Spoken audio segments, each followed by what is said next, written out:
Welcome. If folks could grab a seat for the next session.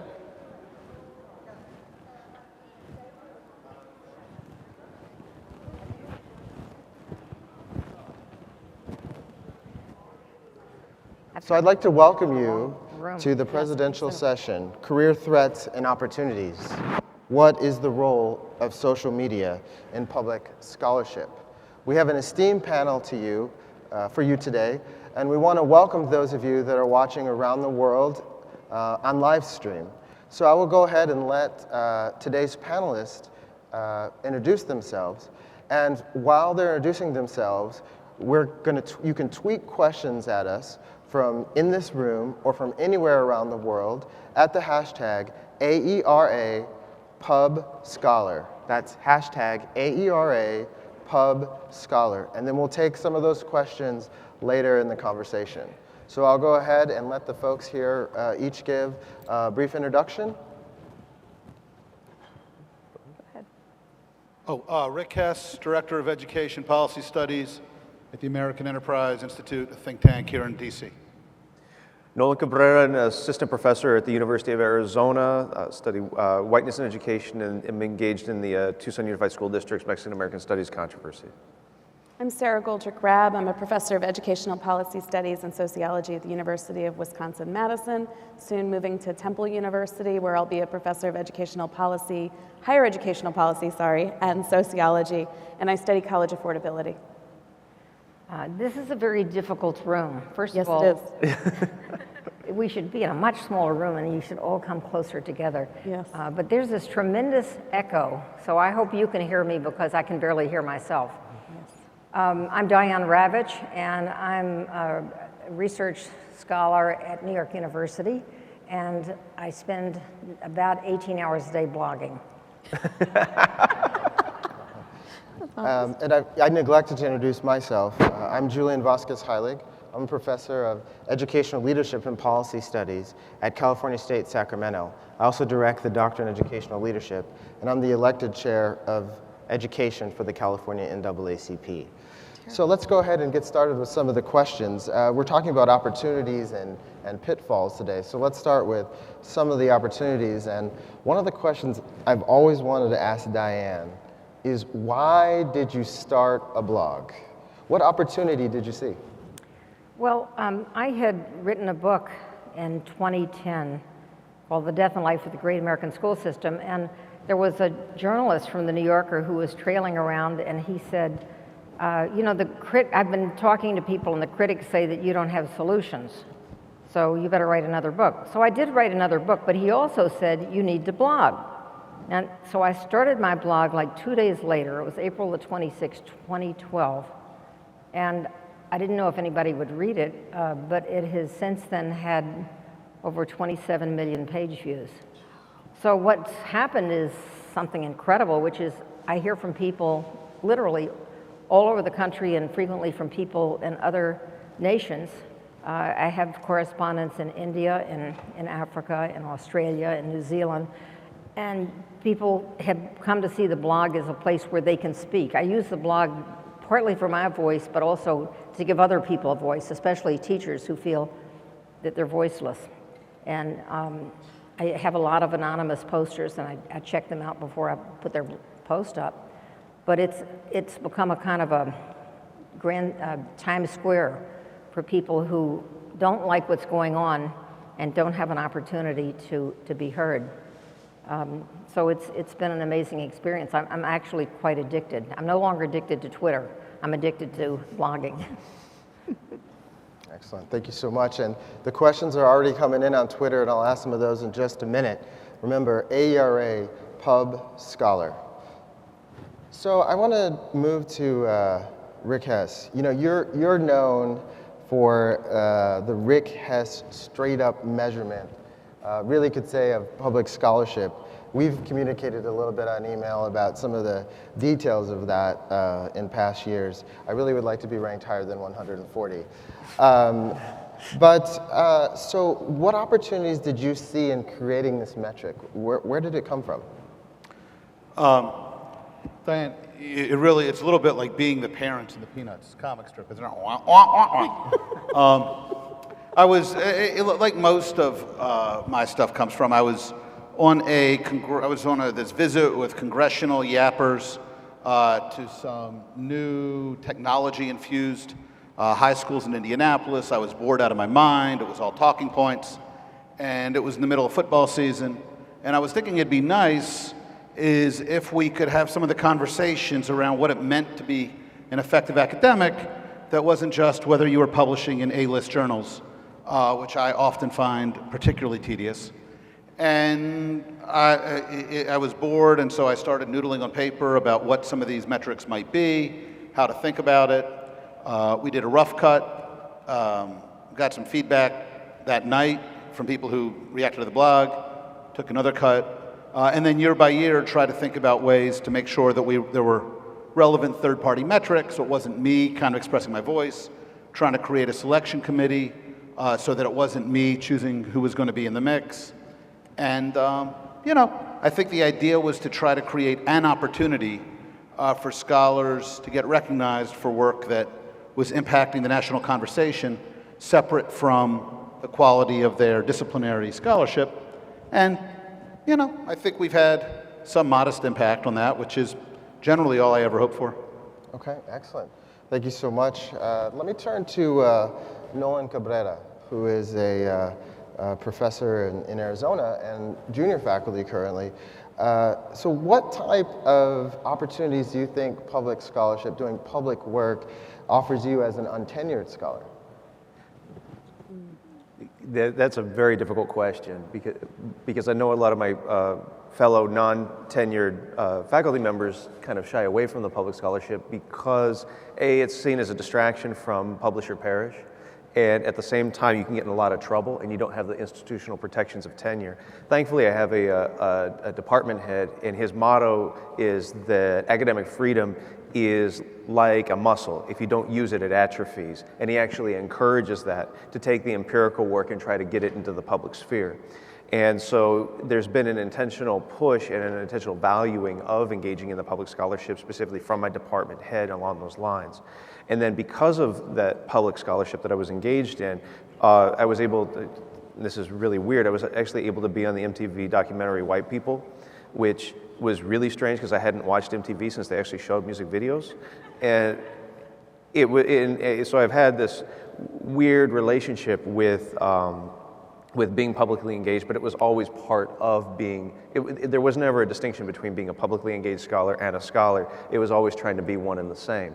Now, doing MTV, I'm still having some reservations about it because, we had a 2-hour interview, and actually, real quick shout out, thank you, Julian, for helping me through this. I was having a nervous breakdown, and he's sitting there going back and forth on Facebook Messenger, remember your talking points, calm down, don't talk too much. And I hit every single one of his advice points, except I did curse into a live mic one time. But beside that, it worked out really well. But the point was that it didn't really have the critical edge that I was hoping that it would. But again, it's MTV. And so I'm always having this question about what kind of an impact does this have? And it's really, really difficult to measure. It's difficult to assess. And I don't really know, but I also know that in the absence of that, someone else's voice is going to fill that space. Yeah, and we'll circle back to how do we measure impact? Should we use altmetrics? Let's circle back to that. So, Sarah, how has social media provided opportunities for you to engage with multiple publics? Well, I think, so my work, as I said before, is about college affordability. And one of my great frustrations in that sphere is that while a lot of people are concerned about the price of higher education, they're not actually engaging in rich debates and discussions about the topic. They're upset about it, and they talk to each other and just say they don't like it, but they're not really talking about what we can do about it. And in the meantime, we've been doing the same thing over and over, to borrow a phrase from Rick, for the last 50 years with the same financial aid system and the same basic approach. And so I think it's super important that we catalyze discussion and debate wherever we can to try to get people to rethink their assumptions. And we're going to have to do that with a variety of constituents, because this system that we have right now engages a lot of people. It's not just the students. the financial aid officers who work in this, the policymakers who are thinking about how to create it, the college presidents. I mean, there's a lot of people with stake in this discussion. And social media allows us to have that reach to get to other kinds of people.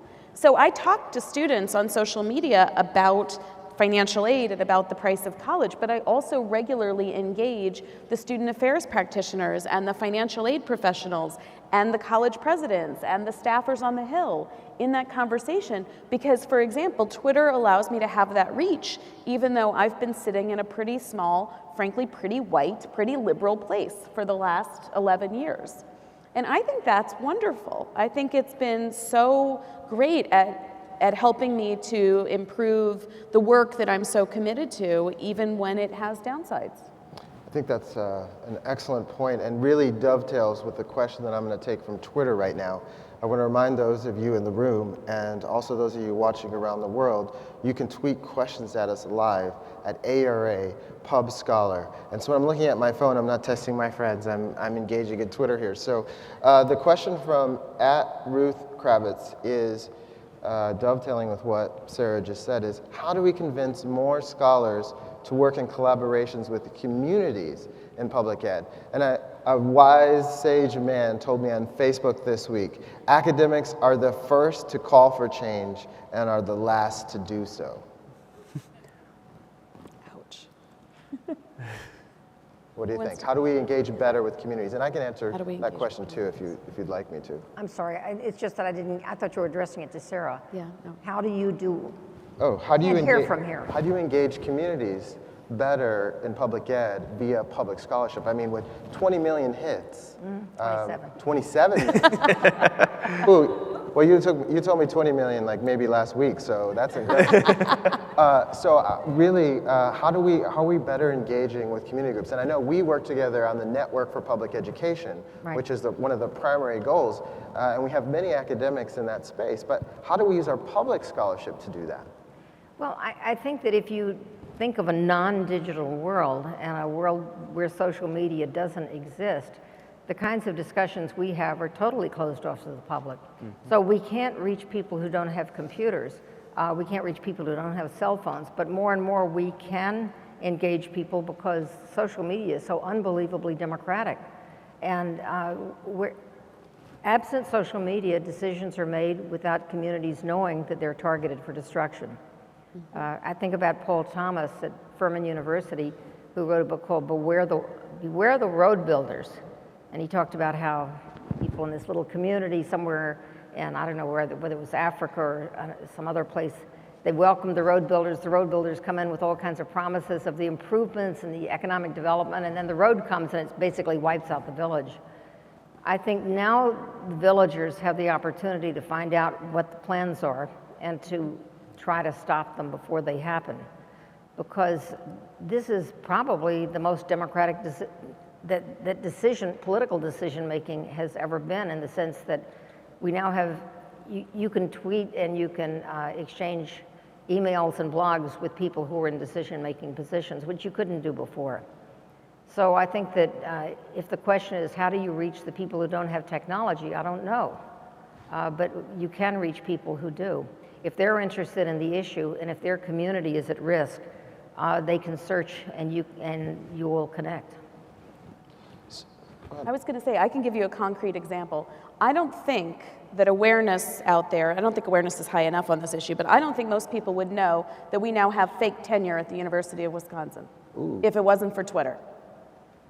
I'm going to be honest. I think that the official words that have been put out there, the media coverage, et cetera, has totally not described the extent to which things have been destroyed.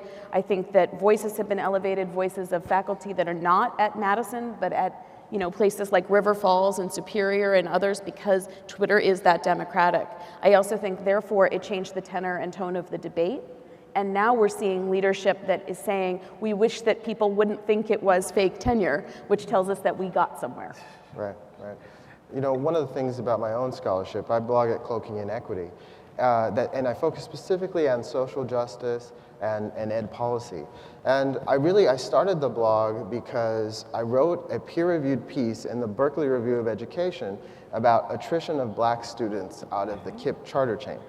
And KIPP had a whole huge marketing mechanism to respond to that piece, but yet I didn't have a way to communicate with the public around my scholarship and respond to that. And that was really sort of the genesis of my own blog. Now, I think one of the other things that about my blog that a lot of people don't know is oftentimes the posts that I write are written for specific people. They're written for specific legislators, they're written for specific community groups, and I don't say that explicitly. Like, for example, a legislator asked me to write a blog post about how charters make money, how people make money from charter schools. And so in the next week, you'll see a new blog post that I wrote for this specific legislator. And so my blog also allows me to communicate with the media, with specific policymakers and their staffers, and community organizations. I see folks from a Houston community organization who I've blogged for before and communicate with them on their Facebook page. But do universities and should the public value public scholarship? Is that something that in your cases you've seen your institutions or your organizations valuing the fact that you have this rating system, or valuing that you are on MTV, or valuing that you're a Twitter queen, or valuing that you have 27 million hits? Is that communicated to you? Absolutely not. It's the complete opposite of it. That engaging in public scholarship, especially being a brown man in Arizona, is not exact. Let's just say it's not valued that much. And in many respects, the university is afraid of it. And when the Mexican-American Studies controversy was hitting a peak, I had a meeting with the media relations people from the university, and put together this empirical piece, was getting ready for a news release, and the very first words out of their mouth were, "We're not really sure how this is going to portray the University of Arizona."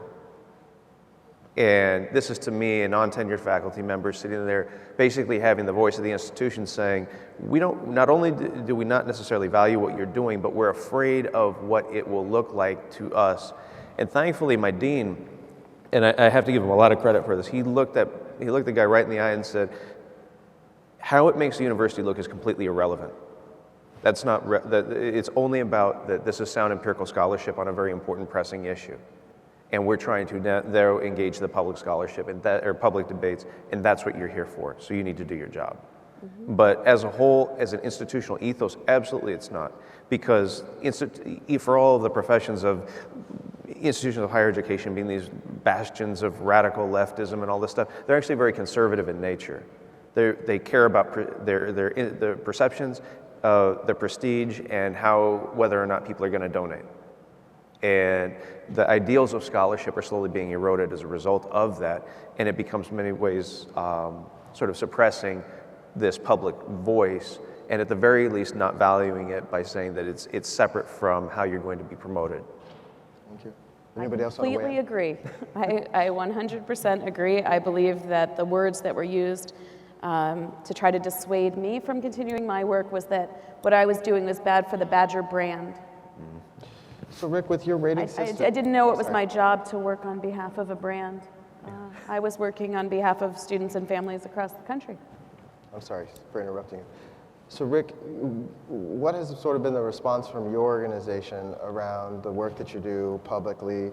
How have faculty thanked you for the rating system because their university considers it? For example, I see some places say, our college has 17 people, like I've seen Stanford report this, 17 people in Rick Hess's rating. What has been the response? Yeah, I mean, AEI doesn't care. My job, your job at a think tank is to try to contribute to the national discourse in a way that is impactful, and there's all kinds of ways to think about what that means. Something like this is just, a little passion project. They don't care one way or the other. Yeah, I think in the academy, folks are using this when they're, in applications for the National Academy of Education.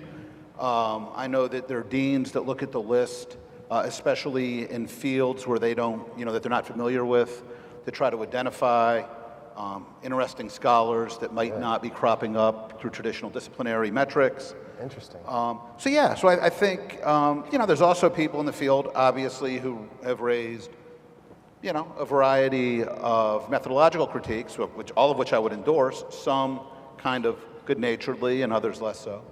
I think there's a number of people out there who seem to find it useful in various ways to think about one part of what scholars can and should do that we've historically kind of undervalued. So on the one hand, it sounds like in some places, it's actually trumpeted when faculty make this list. But then in talking with the scholars here, it seems like there's a message communicated that it's not as important. So, it's publish or perish. That's what I dealt with in my two promotions, right? So do you think that either now or in the future, we should see altmetrics, as Gustavo Fishman calls them, altmetrics in consideration of in tenure files? Or do you think that'll happen anytime soon? Do you think there's going to have to be a generational changeover? What do you think about that? I don't think it's going to happen anytime soon. Do you? I mean, the idea that social media would enter into our tenure files when writing a paper for the Brookings Institution doesn't enter in under research in our tenure files. A thoroughly researched, peer-reviewed, blind peer-reviewed paper doesn't. We're ways away from it. But, I just want to note, I love what Rick has done. I think metrics I have all kinds of concerns about unintended consequences and stuff, but what it's highlighted is to watch these institutions brag about their scholars being on that, while simultaneously not being willing to support the scholars doing the work, is quite a thing. And it helps to reveal something about the academy that then we can talk about. So I think that's actually, I don't know if that was your point, but you're really good at getting things going. Any thoughts on that, Diane? I'd say that, you could project ahead a few decades and say, will there be books? But if there are not books, or even in digital form, then there won't be scholarship. Because you can write lots of blogs and you do lots of tweets, but that's not scholarship. Mm-hmm. So if you're being recognized for your scholarship, then you do have to produce a significant piece of work. Mm-hmm. That has footnotes and where you can say there's evidence behind what I'm saying. Right. The fun thing about blogging is sometimes you have evidence, sometimes you don't, sometimes it's just your opinion, but I don't think you can really get academic credit for that. And one of the things that I've been talking about in some of the sessions I've been here is the scale of public scholarship. So for example, I remember at a session last year, they talked about how the average education peer-reviewed paper is read by 10 people. But Diane Ravitch has 27 million hits, right? If I put something on my blog and it's popular, it may get 10,000 hits in a few days, right? And so the scale at which our work is available to the public, I remember Chris, he won the Early Career Award yesterday. He was talking about his TED Talk, it had millions of hits. So we can actually measure the impact of our scholarship in the millions, which I think is quite incredible. I want to ask another question that's come in from Twitter. That question is, what was your greatest success in social media, new media, and what was your greatest failure? Somebody else go. Greatest success obviously was being on MTV. The thing hit 2 million hits, but on YouTube I know that's not, Adele, Hello, 1.5 billion, but for a publicly engaged scholar, that's something. But my biggest failure, and it's a consistent failure that I've had, is I don't know how to deal with trolls. People come at me all the time and say, could you help explain something to me? Or I'm not quite sure, or you want to engage in a discussion, a dialogue. And usually what that means is I'm going to do everything to prove you wrong, and I'm going to say some really foul things to you. And then when you disengage, I'm going to call you names and do things like that. And so I've actually spent too much time engaging people in what I thought were going to be dialogues, and then actually finding out that they were just wanting a platform to yell at me. Greatest success was not social media, but being on the John Daly Show. I saw that. Not John Daly, no, it's Jon Stewart. Jon Stewart on the Daily Show, because that was so exciting. And I did it twice, and the first time I did it, I was standing at the back of the stage, and they announced me, and I saw this. He announced me, and they are all clapping, and the woman behind me literally pushed me out because I didn't want to go out. And then he said my name, and they're clapping, and then he says, "Education historian," and it goes like. But he's a really, really great guy, and I was sorry to see him go off the air because he's incredibly smart. Anyway, that was a great success. I don't know, I've probably had a lot of failures, but everyone else is ready to point them out, so I'm the last person to do that. Okay. I'd say that when I don't like to engage in nasty debates on Twitter. That part I just totally avoid, but I'd say that any time that someone attacks me, if I make the mistake of responding, that would be a failure. Right, which is something I learned from you. People have taken to writing blogs to critique the work that I do now over at Education Post and other places. And I asked you, well, Diane, how do you respond to that? You've mentored me on public scholarship, and you said, Julian, you shouldn't respond to them. And so I don't typically. I don't respond because you just stir the hornet's nest, right? On Twitter, occasionally I will, respond, but I won't go into these long Twitter wars with folks. Yeah. I'd say, if I can just say one more Sure. thing, the greatest success is the people I've encouraged to start blogging. And Gary Rubenstein, no, he was blogging before I met him, but there's several people Yes. who I've said, go on Twitter, Yes. get involved, speak up, you've got a lot to say, and I think that's a great success. Rick, what would you say your greatest success, greatest failure, if you have some?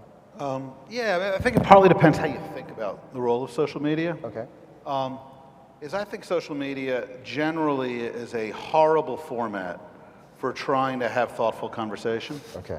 I think Twitter is beyond horrible. I think it's generally destructive. So my advice to folks is slightly different from, I think, what Diane shared with you, but in the same direction, which is I'm a big believer in sitting down with people who I fundamentally disagree with, because I like to learn from them. They rarely change my mind, I rarely change theirs, but what I'm interested in is trying to figure stuff out together. Like, how can somebody who's as smart as I think person X is just so fundamentally disagree? And why can they disagree? It's because of values, because of experiences, because of how we see the world. Diane and I have often had this relationship. But I think that kind of constructive disagreement, where you come out of it more human to one another with more trust, requires either that you do it face to face or some degree of intimacy and background. We had known each other 15 years before you changed your mind on some of these issues, so we had a lot of established trust to work from when we disagreed. And I think what happens is a lot of young scholars, or a lot of folks getting into this, their first interactions with one another are Twitter-based. Right. And so what happens is there is a lot of animosity and distrust and vitriol before people ever get to meet one another as human beings. The blog thing, my advice is slightly different, that if folks at blog X are critiquing me, and they're critiquing me, Tom Talk wrote one the other day for, I think it was 74, Campbell Brown's thing, slamming something I'd written, which is fine. If it's fair and it's not personal and it's just a disagreement grounded in how the world works, I think that's actually a really good opportunity to figure stuff out together. Good point. But generally not over Twitter, either by email or by extended responses back and forth, or by phone, or by getting lunch when we see one another. So for me, the successes have been when I've always generally shied away from Twitter conversation. I just use it to give people a heads up on what I've written. The successes are when that has led to new relationships or conversations with people who I might not have thought to talk to. Right. The failures are when people have basically that tends to reduce the number of failures. I don't have as many followers as some of my friends, I don't think. I'd have to look at that real careful, but I don't think I have the impact or the clout scores via Twitter, so that's a failure in that sense. But again, for me, that's not the goal of the medium. Yeah, and I think actually you raised an interesting that I forgot to mention, which is when we were talking about altimetrics, there are metrics like the Cloud Score, which Education Next uses to evaluate voices in education policy, right? And what the Cloud Scores do is they look at your impact across traditional and social media and give you a number. Even Justin Bieber, is that how you say his name? Bieber? Bieber. Okay, I'm obviously getting old. So, Well, so is he, so it's okay. right, exactly. So I want to disagree a little bit with Rick. Okay. Not surprising. As I said at the beginning, you know, if the goal is to get people to talk about something, have a discussion about something that you care about, I think that that can be done on Twitter. I'm one of the few that thinks you can have a substantive discussion, and I don't think you necessarily need to actually know each other very well. And to give you an example of that, if you go online and you Google my name and Storify and Mark Cuban, you will find a substantive policy debate that Mark and I had that he initiated a couple of Saturday nights ago. You know, I'll admit, on a Saturday night, I was sitting at home watching, I don't know whether it was the GOP or Democratic debate, I don't remember, but what I remember was that, lo and behold, at like 9:15 at night, Mark Cuban started tweeting me about student loans. Now, yeah, we've met before, once, for a very abbreviated amount of time, so we've hardly, you know, gotten to know each other, and we had a back and forth, which he disagreed on, which I respectfully, you know, went back at him on. There was one moment where, you know, I think he kind of said that I was being dismissive towards him, and I understood why he might have thought that. That wasn't what I was saying, and I corrected it. But you can look at the exchange. First of all, it was useful and important because there are not very many people as prominent as Mark Cuban talking about this issue. Second of all, that means we got a whole bunch of people interested in this policy discussion that wouldn't have been. They know him because, you know, of his other activities. And so I thought it was well worth doing. My mistakes and my regrets have to do, frankly, when I've deviated from my mission. When I've decided to comment on things that are really off topic for why I'm there. And it's blown back, and I do actually regret the extent to which I haven't called out the nonsensical ways in which things have been utilized. Sure. I mean, you know, if you look at what happened to me in the last year, if you know about that and you don't acknowledge that my Twitter was used in order to kickstart a presidential campaign, you know, that it wasn't actually that I'd done something wrong, but that it was leveraged by my governor, then you miss the real story. At the same time, it isn't my goal in life to be talking about the, you know, mechanics of how certain folks are starting their presidential campaigns. I want to talk about affordability. But it's tempting to go off topic. So I recommend sticking close to the topic that one is trying to advance. It's probably safer ground. But you can also have less substantive debates on Twitter. If you type in Julian Vasquez Heilig and Michelle Rhee, you could see our discussions about charter schools, which was much less substantive. Yes, you absolutely can. I just want to point out it's still possible to have one, and I don't think the 140 characters is necessarily the issue there. Right. I think there's a question of intent, right? And having the goodwill between the two folks and the respect is an important part of it. So I would want to add, Julian, that one of the things I find extremely useful about Twitter is that frequently I have gotten tweets from scholars who sent me a link to something they had written that would never ever get out, except for the 2,000 people reading that journal. And I'd read it and say, this is terrific.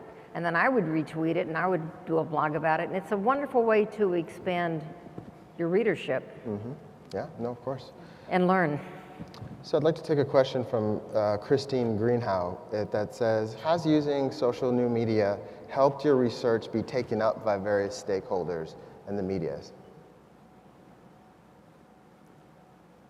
I'm sorry, it is hard to hear. Taken up by scholars, people in the media? Or Taken up by various stakeholders, media. So one of the things that I talked about in some of my sessions today, for example, is because I do a lot of public scholarship, I also get a lot of opportunities to do traditional scholarship.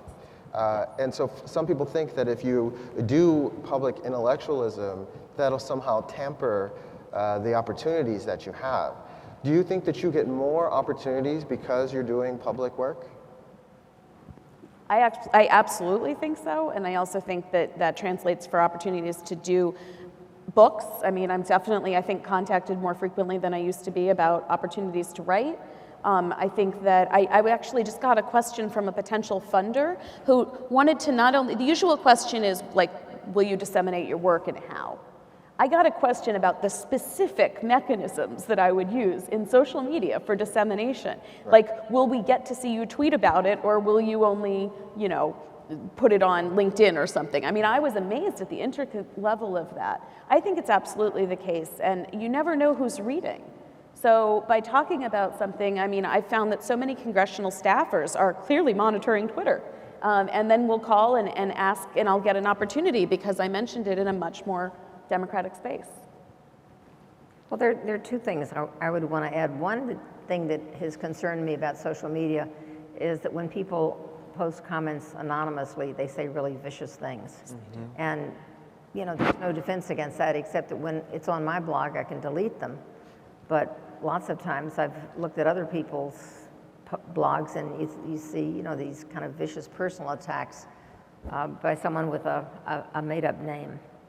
But I think that I'm concerned about the future of scholarship, given the move to this kind of internet world that we live in. So another question I have here, just thinking about the future here, is a question about Steven Salita. Should institutions be able to censor your public scholarship? Should they be able to essentially unhire you? No. No. No. That's the end of academic freedom. You got to give me a little more here. There's no academic freedom if they can do that. It's the new litmus test, as far as I'm concerned. I mean, when I went thinking about going somewhere else, it was one of the first things I did was take a look at those institutions and their behavior around social media. I mean, I think, you know, if you're serious about this work, you have to find places that are conducive to your work, just like we do when we look at institutions and say, can you support doing research, right? Do you have a well-functioning grants office? How does your IRB work? Yeah. You know, do you have a social media policy? Do you understand what's going to happen here?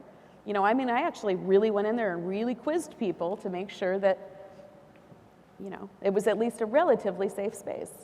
Is there a political cost on your colleagues? And let me explain what I mean. You know, when I was at the University of Texas, I wrote a blog piece about a particular elementary school in Austin, Texas. And the superintendent at that time was very angry that I wrote this blog post. It had maybe 20,000 hits in just a week or two. Then when I arrived in Sacramento, I wrote a piece about Teach for America and special education in a local district. And the superintendent called my dean. And the dean wanted to have a conversation with me. I've never said this in public before. Now I'm saying it to millions of people. So I went down to talk with the dean. I don't think I've even had this conversation with you, Diane. And the dean essentially said to me, I don't really think your blog is academic scholarship. What do you think about that? Do you? Well, I don't think it's academic scholarship usually, unless you're using the blog to draw people to a study you've done, which you have done frequently. But I don't think your blog should be subject to censorship by your dean or by the local superintendent.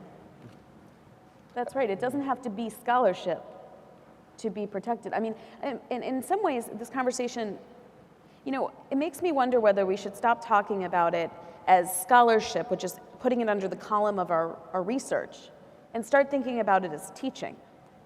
I mean, I really think in many ways, well, I haven't been in the classroom as much as I might have liked to over the last decade because I'm doing heavily funded research, that I am getting to do some real teaching on Twitter. You know, and not just on Twitter, but because of Twitter. It's opened up people who've come to me and sought other, you know, will I take a look at a paper or things like that. You know, in some ways, that's part of what this is, and I feel like the university is there to uphold your academic freedom in terms of how you do your service, how you do your teaching, and how you do your so-called research and scholarship.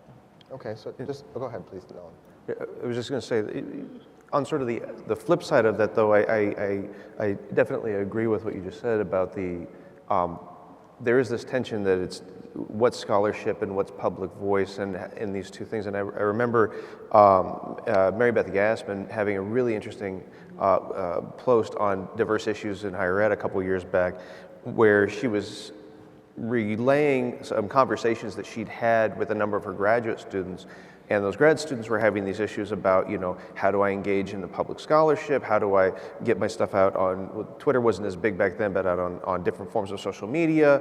How can I get speaking engagements? How can I get, involved in the media and all these different things? And she said, you're putting the cart before the horse.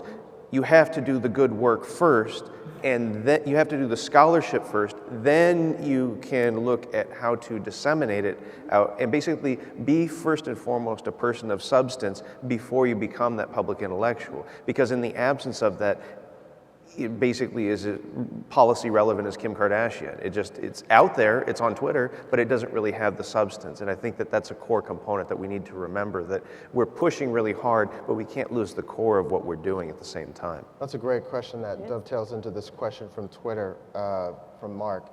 Public scholarship reaches a larger audience, but blog posts are not refereed for quality and ethics in the same way. So the question that I had prepared that also goes with that, have you been accused of your scholarship lacking rigor because it's publicly engaged? I never have been. I have to say, that's one thing that's really boggled me, is that you would think for the critique that I've taken, especially from the university, that there was a problem with my work. But they've never suggested there was a problem with my work. Not about the content of my blogs, not about any of that stuff. And I very much agree with what was just said. I do think, there's folks out there that are weighing in on all kinds of stuff that I know they haven't studied. And you've been around for 5 minutes, give it a little time. Yeah. And I don't think that the bar, by the way, is do you have tenure or not? I think it's have you done the work, right? Yes. Which some folks can do a ton of work in a couple of years. But for the most part, it takes a little while. But I really think if you really look at some of the folks that really have taken attack, and there's a lot of us women especially that have, right? These folks do good work, and nobody's really talking about the quality of their work. They're just saying they don't like how we said it, which they really mean where we said it, how we looked when we said it, how our hair was cut when we said it. Really, you have to get underneath some of these critiques. Well, that fits right into this next question from Dr. Anna Sullivan. It says, how do you handle abuse on Twitter? Example being trolls. Now, I'm just going to tell a story. I often get trolled on Twitter. And so there's this 6-hour loop of a man singing in another language. He said, blah, blah, blah, blah, blah, blah, blah, blah, like that, just on a loop for about 6 hours. So when people troll me, what I will typically do is respond with that YouTube link. How do you deal with Twitter trolls? What do you do? I basically ignore them. I used to engage, and then I found that if someone is a troll, they're there to get under your skin. And the worst thing you can do to them is to ignore them. That really upsets them. But I have trolls on my blog, and unless they become abusive, I let them say whatever they want to say, because I'm very critical of, let's say, Eva Moskowitz and the Success Academy Charter School. I have someone who's on my blog 10 times a day telling me how wonderful her school is, and I engage with him, others engage with him. One of my other followers calls him Mr. Non Sequitur, because he likes to change the conversation to, look how terrible the public schools are, that's why we need Eva Moskowitz's school. But I think it makes the blog more lively to have people who disagree. So I don't take anyone off unless they attack me personally. I have a list of things you can't do. It's my living room. You cannot attack me personally. I won't stand for that. You also can't use 4-letter words unless they're words that I use. I would say something fairly similar. There is a difference between disagreeing and being abusive. Right. There's a gentleman out there as an alumni of my university who has been trolling me for 7 years. I think that's sad, I think that's pathetic, and I have him blocked. I didn't used to block. Now I've decided, having taken death threats, that I am done. I am going to block you. That's why there's a block feature. If you go too far, I will report you. I have called the FBI on a recent thing that happened, because people are going too far. And I think it's the constant stuff. It's also the really weird behavior of them going after other people who talk to you, right? Finding your students, finding other people who support you, and then they go to them. There's got to be a word for it beyond troll, I actually think, because, there's really something going on with folks out there who find this to be a good time. But it is the cost of doing this work, and it's certainly, I'm not complaining about it, I'm explaining what I would do with it. Because, you know, I'm certainly willing to bear it, otherwise I would have gotten off of Twitter and stopped blogging. Well, the good thing with blogging is there are stages. You can say, I'm putting on moderate. So moderate means I get to read before you get posted. That's right. Block means you will never appear on this blog again. Yes. And I've blocked a number of people for abusive behavior. So there's a tweet here that says that Nolan is very handsome. He's rocking the panel. We'd like to hear his voice more. So I just wanted to let you know that, brother. Okay. Thank you. You're welcome. Speak up. What would an ideal, this is from Rob, what would an ideal progressive, forward-thinking social media policy look like for an institution? I would be worried about an institution having a social media voice. That would suggest that the institution has a voice, whereas there are many voices there, and when you try to meld them all together, some of them are going to be silenced. So Eric Rollman's written, though, about how universities should protect public scholars, and I like that stuff. If you look up his work, I think he's done a really good job of pushing us to, you know, I mean, you're an assistant professor. Like, there are things they ought to be doing to protect you, including reminding you that they're proud of you for your work, and it's great you get on MTV. Good job. If I were your colleague, I'd be going around going, good job, you know? Thank It's you. important. And that's the beautiful part about it, is that my immediate colleagues are very protective, and that protection I am incredibly thankful for. It's more that the higher up that you go in the institution, the more and more scared that they become. Yes. And also because the farther that proximity, the less control they have over me directly. And so, yeah, I know the Office of General Counsel very well, and they don't like me very much. So. Can I say one thing about that? Because there's a piece of advice I've been just dying to get out there more broadly. The Office of the General Counsel, that's good, but they're not there for you. Yes. They are there for the institution. And let me tell you that you need to find a lawyer and just get to know them for when you need them in academia. Yes. I just want to say that. Find a good lawyer and know who they are, because you never know when you're going to need them. And please do not hesitate, just write the check. Just pay them. They are professionals and they will help you. But please do not listen to your university tell you that the Office of the General Counsel is here to help. They're not. And also remember, they will tell you that you have to be represented by them when you don't. Right. That's the trick. This is a university affair. You're a university employee. We need to be your legal representation.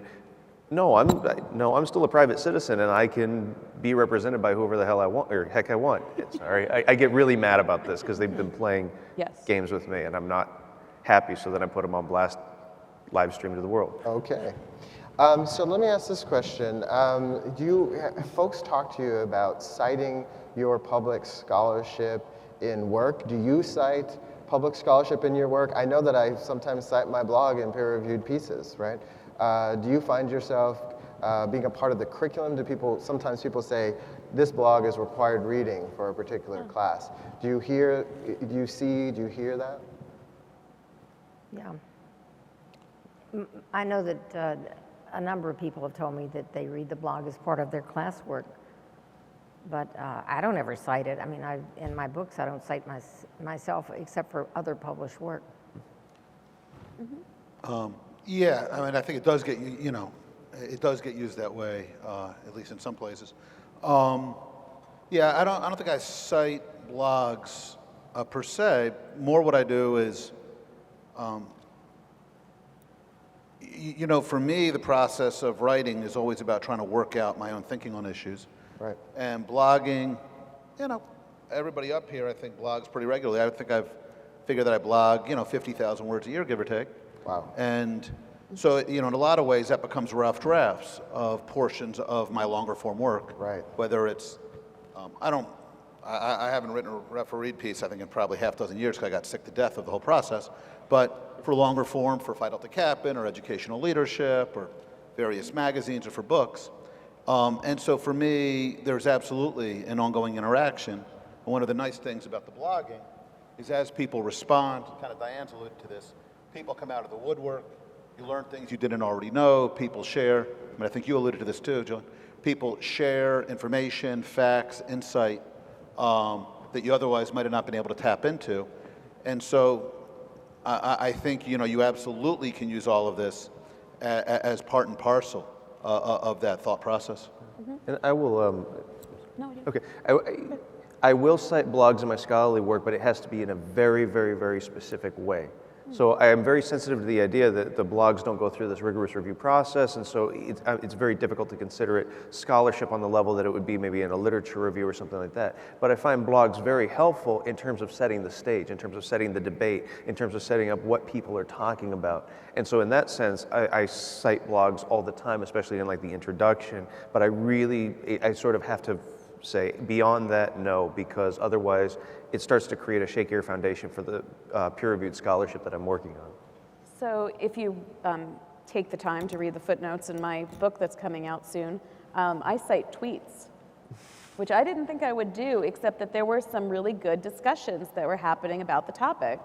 And I had to think about how to do it, and I think it was a little torturous to figure out how exactly you cite these things. But I think some people will be surprised that there are tweets in the book. So I want to ask a question again from Twitter. I lost it here. I'm sorry, I can't say who it was from. About balancing your public and your private. Now, one thing that probably a lot of folks don't know about me is I have private channels on Facebook. Not everything goes out to everybody on Facebook.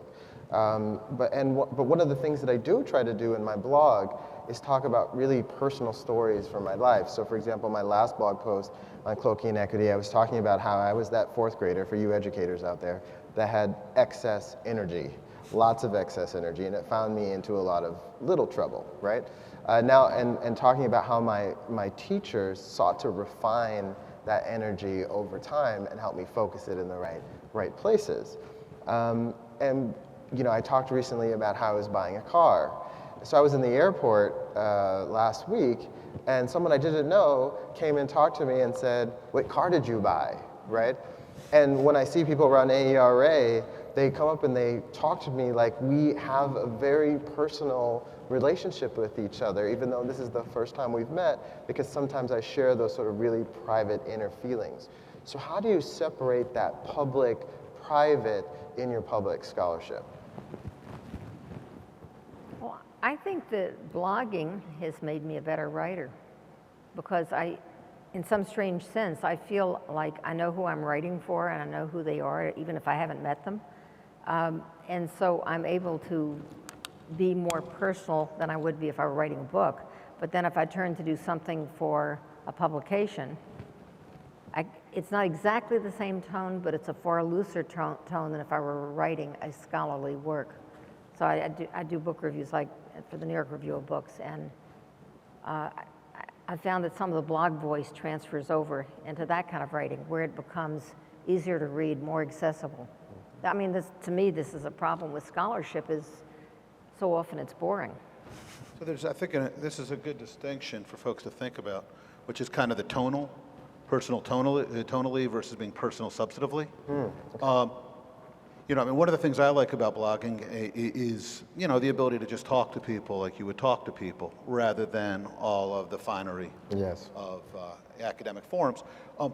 Personally, I don't, partly because, much of, the way that I tend to approach these issues, my priors tend to be orthogonal or opposed to kind of the center of gravity of AERA, most schools of education.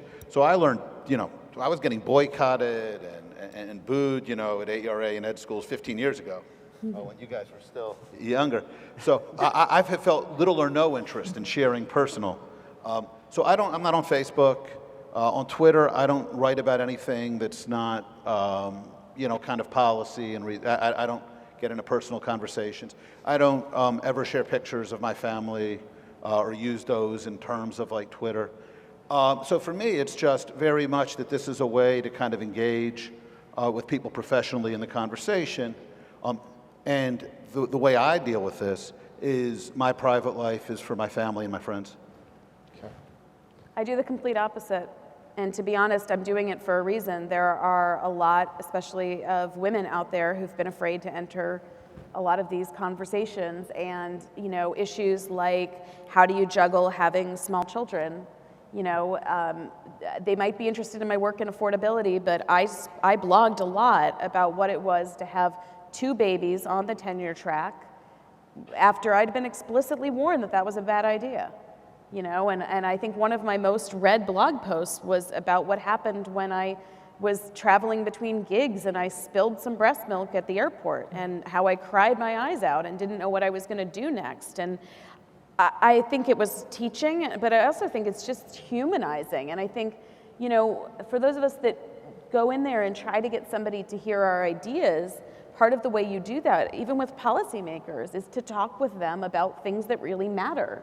Yeah. So my grandfather is both part of some of the best of my public work and some of my worst moments of my public work. But he's incredibly important to me. He helps drive why I do what I do. The fact that he went to college on the GI Bill and what he's taught me about the possibilities of this country doing better in its public policy. And, there are some things that y'all don't know about me that I even am keeping private at this moment. But for the most part, I'm much more of an open book. And I think it surprises people and it disarms people, but the other thing is it's not realistic. I mean, I recently expressed some concern about something in my private life that was getting out there, and somebody said to me, "You are a public scholar and you get everything that comes with it. Just accept it, get over it, and figure it out." And I actually thought that was pretty true. Actually, I never write about my children or grandchildren because I've been warned by them not to. I didn't ask. That's awesome. Your babies have no choice in the matter. So, this week I was celebrating a couple of really cool things. The first was that I was asked to speak from the Lincoln Memorial Steps at the SOS March in July, so please join us for that march. The second was that I was named to a list of multicultural champions, which included Michelle Rhee and Jeffrey Canada, and really, Sonia Nieto and Pedro Noguera, which I don't think I belong on that list. But I was really excited about that, and what I did was I sent that to my president. And I said, I'm really excited, I feel honored, I feel like I'm representing the university well. And he wrote me back and he said, you're making a difference. Thank you for what you're doing. And that made me feel so reaffirmed. And so thank you, President Nelson, for that email. Do you get that kind of response from the presidents or the directors of your organization, from the deans? Like, do they recognize and appreciate the extra work that you do above and beyond the traditional scholarship? On top of my president being president of our university and pulling in about $750,000 a year, she just decided to become part of the board of DeVry and pull in $170,000 on top of it. So she didn't have time to meet with students, didn't have time to meet with anybody. She doesn't care, and when she's gone, the U of A will start to look a lot better. I find my new dean, Greg Anderson, and my new president, Neil Theobald, to be very supportive of my public engagement at Temple University. Let's leave it at that. How about you, Diane? We have a new dean, and I'm in an odd position. I'm not tenured, I never have been, and I'm always on a year-to-year basis. So I went in to see about renewing for a year, and I earned the least possible salary that you can earn and still be on the faculty. And so I said, I'd like to stay on the faculty. I treasure the relationship. And I said, and look at my standing on Rick Hess's EduScholar list. And he kept me on for this year. I don't know about next year. I'll have to see how I do on Rick's list. Next year. Good job, Rick. Okay. So I want to know if there are questions that you want to ask each other. We only have about 15 minutes left. Are there any questions that you think I need to ask that I haven't asked? Well, I would like to ask Sarah about what happened with her governor and what did he do to her because of her Twitter feed. My governor, okay, the words I want to say are my governor is smart. I'm not sure that's completely true, but he's savvy. And so he would never do something direct. I believe, and I have evidence to back me up, that he worked indirectly to take a shot at me, and he did so through the channels of the administration of the university. I know that the public statement that was made, if you all saw that I was censured because of tweets, was on university letterhead as if it were official, and yet that would have been illegal for them to do, and it was done without an open meetings notice. And I know that the 3 people who took that action, who did not represent the committee, were asked to do that. What did you tweet that he found offensive? I tweeted that my grandfather found striking similarities between him and a certain genocidal dictator person whose name I will never mention again. Not because he was going to put anybody in a concentration camp, but because he exhibits neo-fascist tendencies, which I still believe. You could have compared him to a former senator of Wisconsin. Well, I could have, but here's the thing you need to know. I mean, this was said, we went there, didn't we? So this was said June 1st, and 6 weeks went by before anything happened, and nobody said anything, and nobody was upset about it. This was used by Governor Scott Walker's son, who is at the head of the college Republicans on our campus, to help kickstart an issue that the governor was interested in, which was getting rid of tenure. And I'm sorry really sorry that I provided anything they could use in that, right? But what boggles me is that folks failed to utilize their incredible research abilities to actually study what happened and analyze it and understand the political and economic context of what was done before they too acted to say shame on her. And that, from scholars, I must say, was more disheartening than anything else that went on. And so I really think that while we're not going to get people like him to behave responsibly towards us, we have to therefore in the academy be responsible to each other.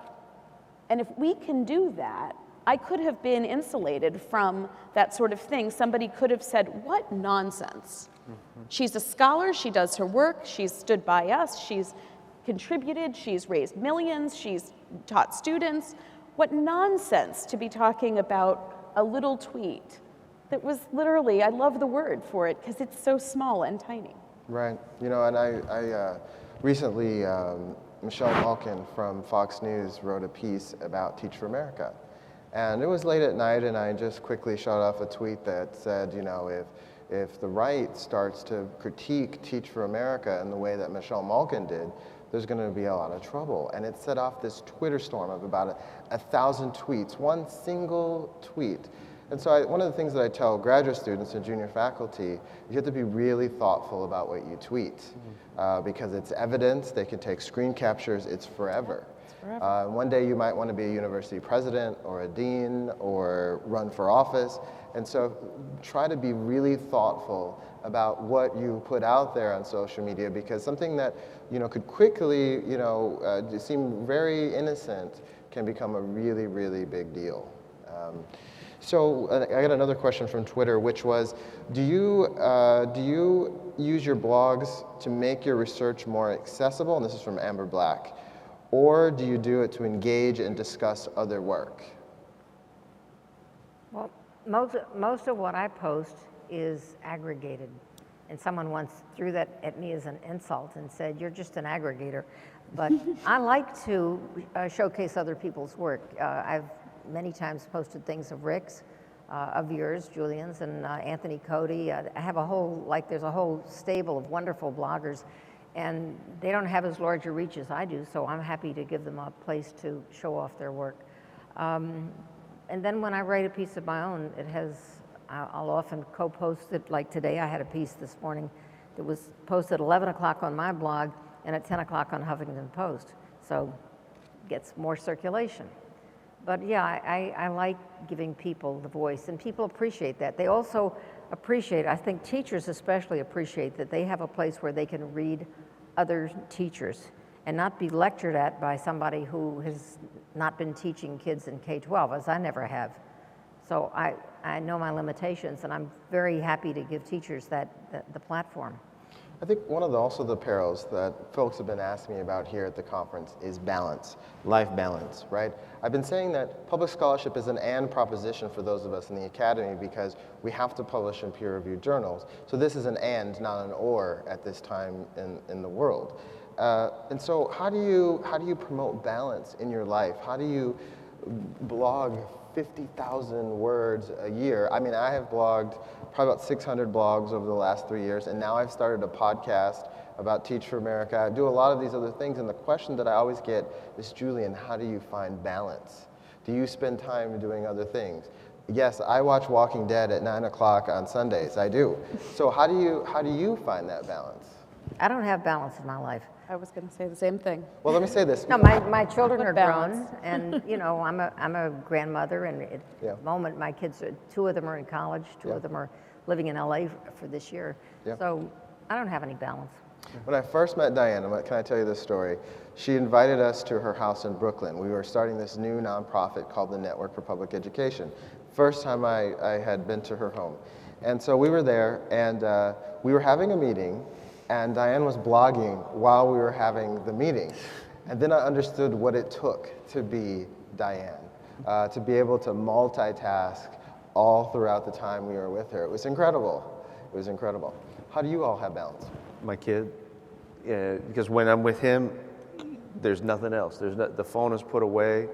Every Monday we have breakfast together, take him out. We have our own little booth. We order the same thing, but it's time where it's just us. Period. Nothing else. And having these times to do that, to cook, do Brazilian Jiu-Jitsu, do all these different things.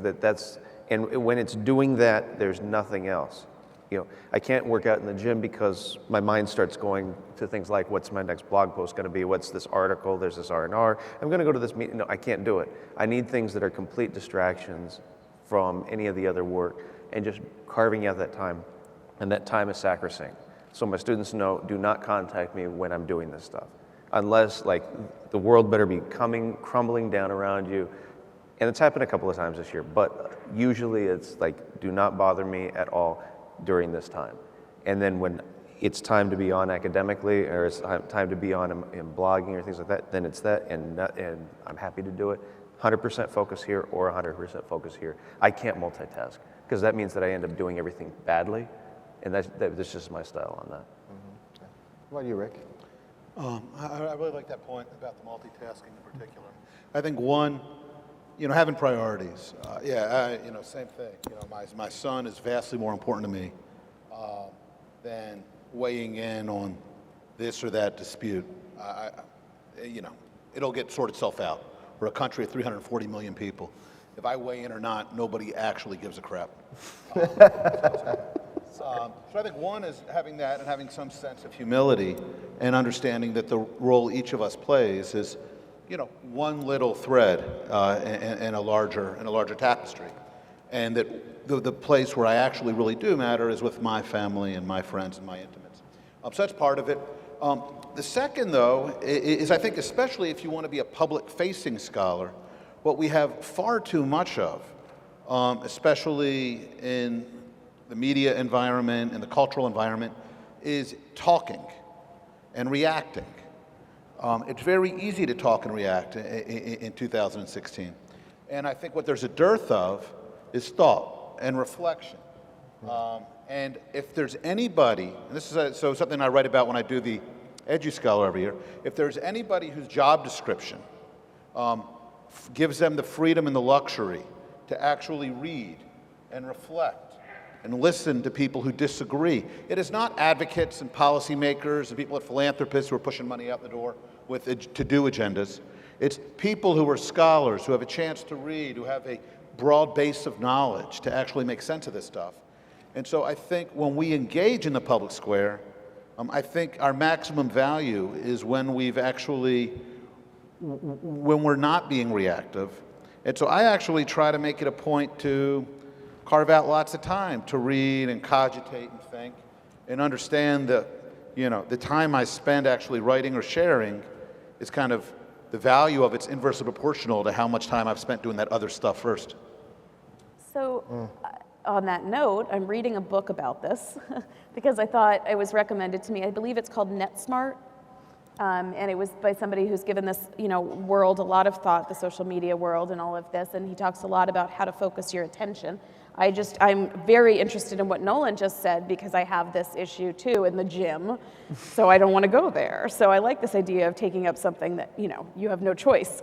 You got to pay attention. But I do reject the idea that, that there's work and then there's life, especially for those of us that are doing something that we love. That it's not,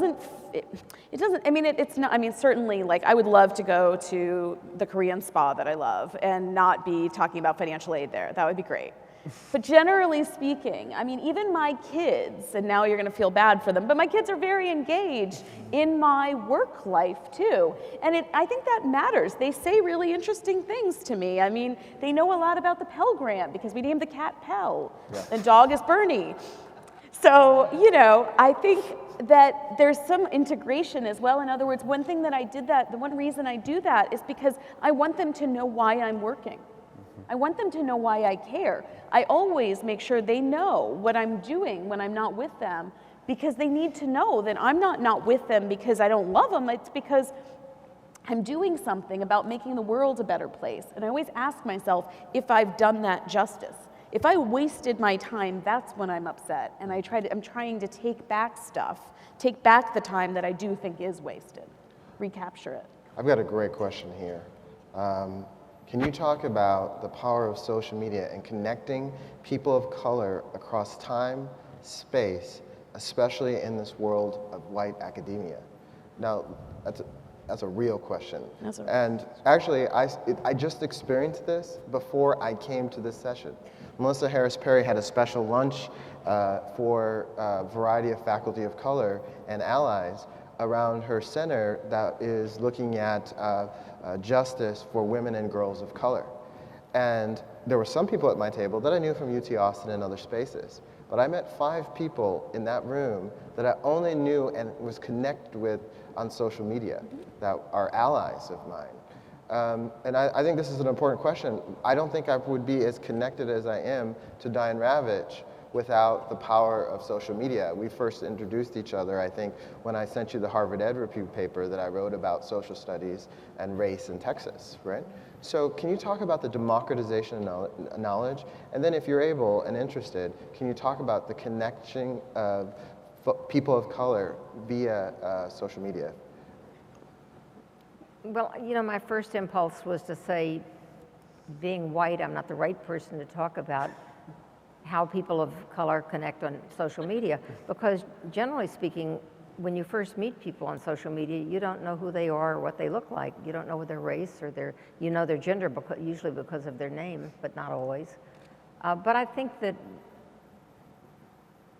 taking into account the fact that I have no expertise on the question, I think that what social media has done has been to create this enormous democratization of issues where people can connect with one another. I think, for example, of what happened recently in North Carolina, where they passed this legislation that said it was okay to discriminate against transgender people. And now this legislation is being broadened and sweeping through the South, through Mississippi, South Carolina, Georgia. The governor of Georgia vetoed it when he realized the business community didn't like it. And hopefully the governor of South Carolina will veto it. But it was social media that really whipped the flames of this. And it became something that was not just about transgender, but a sense of this could happen to you. If you're black, if you're Hispanic, if you're gay, if you're this, if you're that, if you're Catholic, if you're Jewish, it could happen to you. And so there was this tremendous outpouring, and I think that social media has nationalized these issues and brought together coalitions of people who would never know one another because they see themselves represented, even though you're not transgender, you know that that's discrimination, and it's wrong.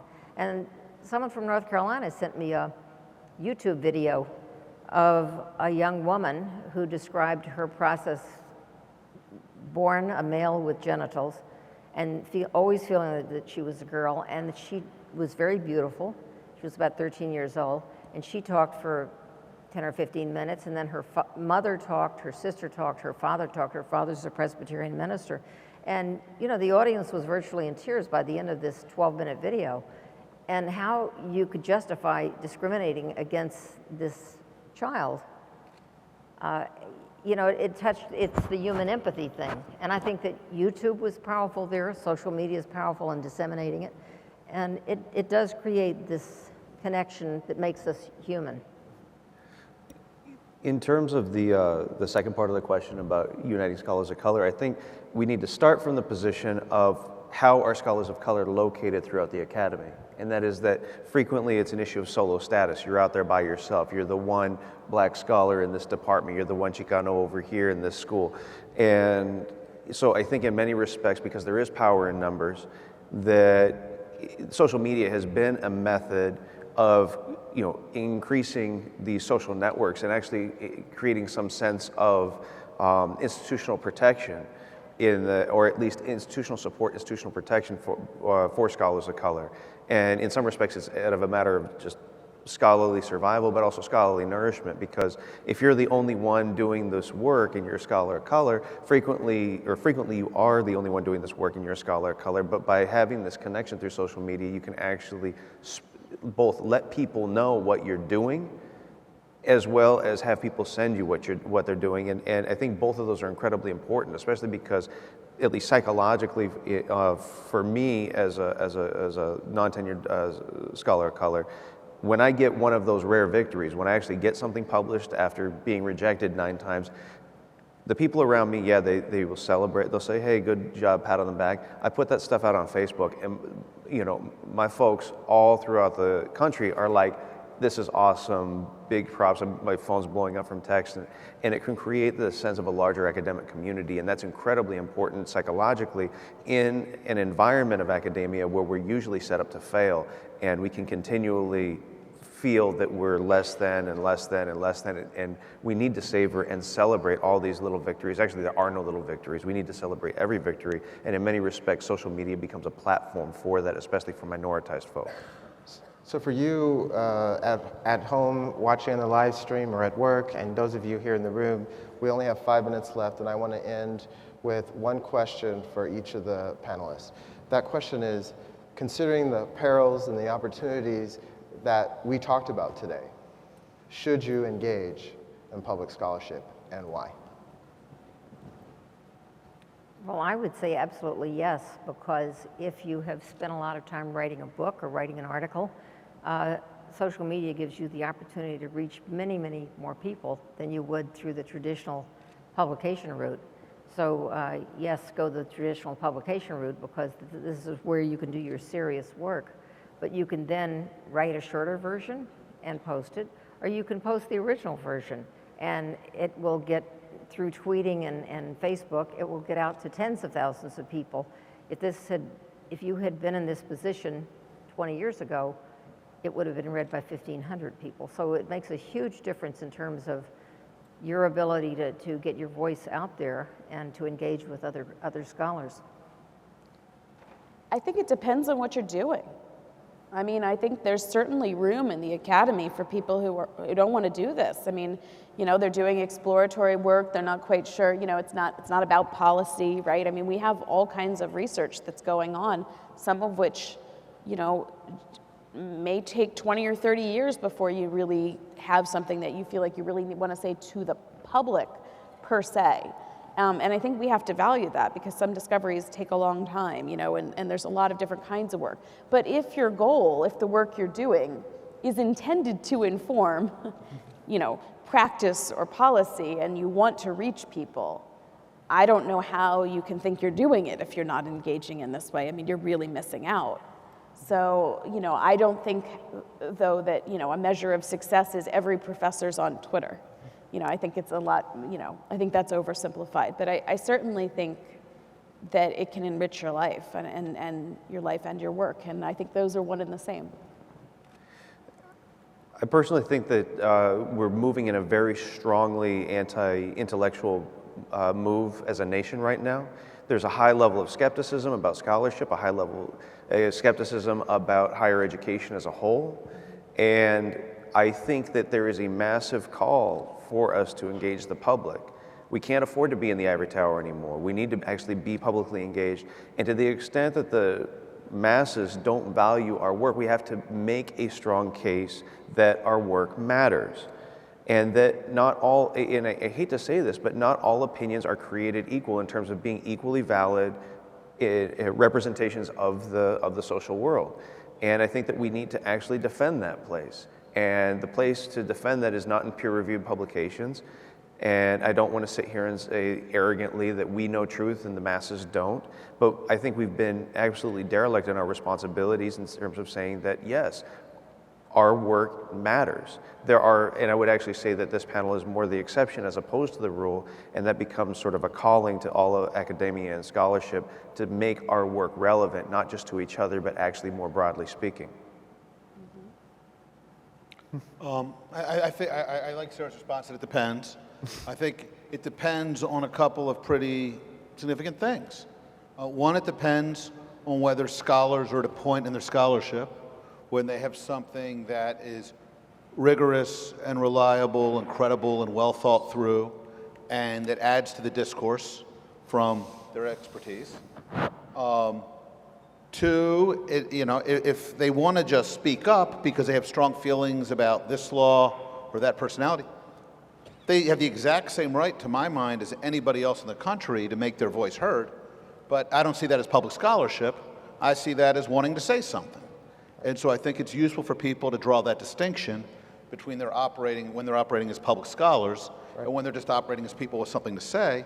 And the third thing, I guess I'd say, is I think it really depends how scholars go about doing it. One, there is, for many, there's an incentive, there's a comfort just hanging out in the ivory tower, trying to land grants, publish in scholarly journals. It's a pretty nice life if you can get tenure in a place that you like to live. That's not what we're talking about. But the other extreme is this notion, which I think Nolan just did a nice job of contextualizing. There are folks who are like, I know the answer. I understand society and you don't. I understand what the evaluation results show and you don't. And it's important to understand that the world's actually a really big, complicated place. People have different value orientations and priors, especially from AERA. Lots of people in lots of states see these questions just through a very different prism. Doesn't make them bad people. I tend to agree more with them than with my friends at AERA. So I think it's important to have some empathy for that. There are people who have nice ideas, and in practice, the world works very differently than they'd like it to. So I think part of it is understanding that engaging as a public scholar does not mean going out there to tell the unwashed what they should think and what they should do, but to contribute one's knowledge and expertise is part of a big, complicated conversation. And I think when folks do that, and do it with some humility, that it makes an enormous contribution, and actually, I think there's a real appetite for it. Oh, and that's a fantastic conclusion for us. Because we're talking about public scholarship, the conversation does not have to end here for you in the audience or for those watching at home. You can tweet at us. If you look at my Twitter feed, @ProfessorJVH, I have all of the Twitter handles of each of the folks up here. And because we're public scholars, tweet at us, and I suspect that most of us would be willing to respond back. So thank you so much for engaging in this conversation, and have a great afternoon. Nice job.